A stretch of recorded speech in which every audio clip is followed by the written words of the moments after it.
그러면 실적 시즌 마침 또 앞두고 있으니까 지금 이 구간에서 투자 전략을 세울 때는 리포트 긍정적으로 나오는 종목들도 꼭 체크를 좀 해보면 어떨까요? 당연히 좋죠. 그런데 이제 문제는 뭐냐면 리포트가 나오게 되면 갭상승. 음, 그러니까 우리가 사기도 전에 먼저 움직이는 종목군들이 다수가 많이 보여요. 그래서 공격적으로 쫓아갈 것인지 말 것인지에 대한 고민이 지금은 필요한 시점이 아닌가라는 생각이 듭니다. 쫓아갈 수 있는 종목과 쫓아가지 말아야 될 종목을 저는 어떤 기준으로 지금 말씀드리고 싶냐면 네. 결국 이제 분기 실적이 전년도 대비, YOY 대비 혹은 MOM 대비 저는 두 자릿수 이상 상승한 종목이라면 영업이익 기준으로 두 자릿수 이상 상승한 기업이라면 저는 괜찮다라고 생각이 들고 있고 쫓아가도 하지만 이제 작년과 현재 수준이 비슷한 상황, 엇비슷하게 나온 실적을 보여주는 기업이라면 쫓아가기보다는 조금은 기다려보시는 게 어떨까라는 의견 한번 드리고 싶어요. 예로 지금 JP모건이라든지 뭐 골드만삭스 쪽에서 반도체에 대한 리포트 굉장히 네네. 많이 나오잖아요. 이쪽은 쫓아가봐도 괜찮죠. 왜냐하면 삼성전자, SK하이닉스가 작년 이맘때 반도체 겨울이다라는 이야기를 하면서 굉장히 판매량을 저조하게 봤었고 네. 디램이라든지 레거시 쪽에 대해서는 굉장히 불신이 있었어요. 그때만 하더라도 이제는 반도체가 어려울 것이다라는 평이 많았었던 상황. 하지만 시간이 지나서 보니까 그 사이에 AI 데이터 센터가 갑작스럽게 올라오고 있고 또 1년 뒤인 오늘 보니 레거시 쪽에 대한 디램의 가격이 그때보다 25% 이상 올랐습니다. 그러면 당연히 실적적인 부분도 그렇고 수급적인 부분도 그렇고 주가의 위치도 그렇고 반도체 IT 쪽은 쫓아가도 괜찮다라는 생각이 들어요. 그런데 이제 여기서 또 한 가지 고민은 삼성전자를 살 거냐, SK하이닉스를 살 거냐, 그러니까 대형주를 살 거냐, 네. 아니면 반도체 소부장주를 살 거냐. 아마 많은 개인 투자자분들이 고민을 하실 것 같아요. 왜냐, 삼성전자가 지금 6만 원 코앞에 있죠. 네. 6만 원 맞고 또 밀리는 거 아닐까라는 걱정도 있고요.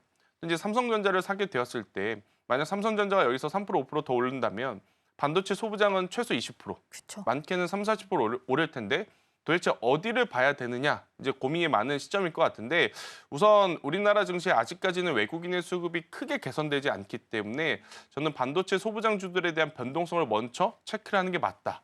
왜냐, 삼성전자라든지 SK하이닉스와 같은 대형주가 움직이기 위해서는 외국인들의 수급이 장 출발과 함께 대량으로 들어와야 돼요. 음. 어제처럼.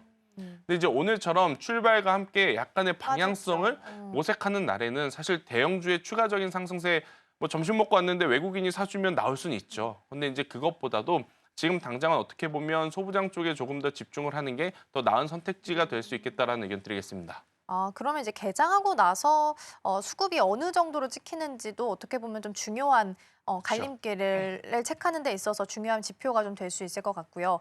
그러면 이제 리포트 얘기 나왔으니까 어제 나온 것 중에 하나가 오리온이라서 요거 차트 한 번만 좀 봐주시면 좋을 것 같아요. 네. 오리온 같은 경우에는 어제 음식료가 전반적으로 잘 갔고 우양 같은 약간 추억의 종목들도 네. 강세를 보였습니다. 오늘 체크해봤을 때도 나름 흐름이 좀 이 섹터 자체적으로 나쁘지 않은 것 같거든요. 근데 지금 리가캠 그때 인수한다고 했을 때 급락했던 그 구간이 한 11만 7천 원, 8천 원 요 정도인데 네. 지금 거의 그 가격 상승하면서 원위치로 지금 돌려놓은 상황이에요. 그러면 미국도 뭐 소비재나 경기 방어주 강세 보이니까 이쪽도 우리 시장 안에서 같이 영향받으면서 추가적인 상승 이어갈 수 있을 거라고 보시는지요? 일단 음식료 하면 가장 대장주는 어디죠? 삼양식품이죠. 그렇죠. 그러니까 삼양식품이 아마 이제는 100만 원은 간다라고 많은 분들이 생각을 하실 수 있는 구간이에요.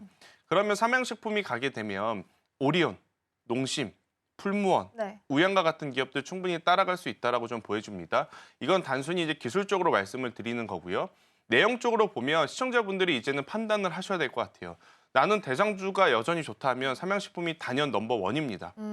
매출도 그렇고 영업이익도 그렇고 지금 해외 매출 비중도 가장 높고요.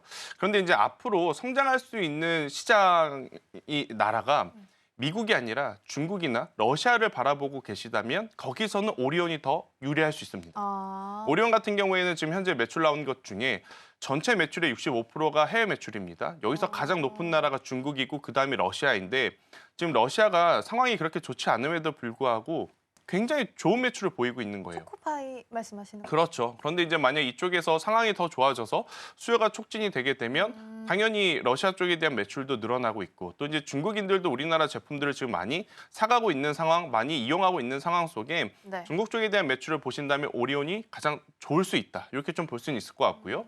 근데 이제 많은 투자자분들의 또 궁금증은 이거죠. 제2의 삼양식품이 될 기업은 과연 어디인가? 누구인가? 삼양식품이 불닭볶음면 그러니까 라면 계열로 지금 히트를 친 거잖아요.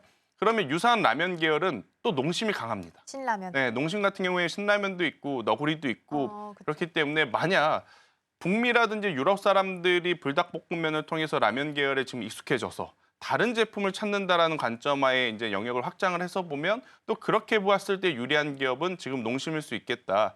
좀 이렇게 보시면 될 것 같아서 제가 뭐 삼양식품이 1위, 뭐 다른 기업이 2위, 3위라고 말씀드리긴 어렵지만 보시는 기준에 따라서 우선순위 다를 수 있다. 그러니까 중국 매출은 오리온이 유리하고 같은 라면 계열에서 이제 흥행을 한다면 농심이 될 가능성이 높지 않겠는가라는 의견 드려보도록 하겠습니다.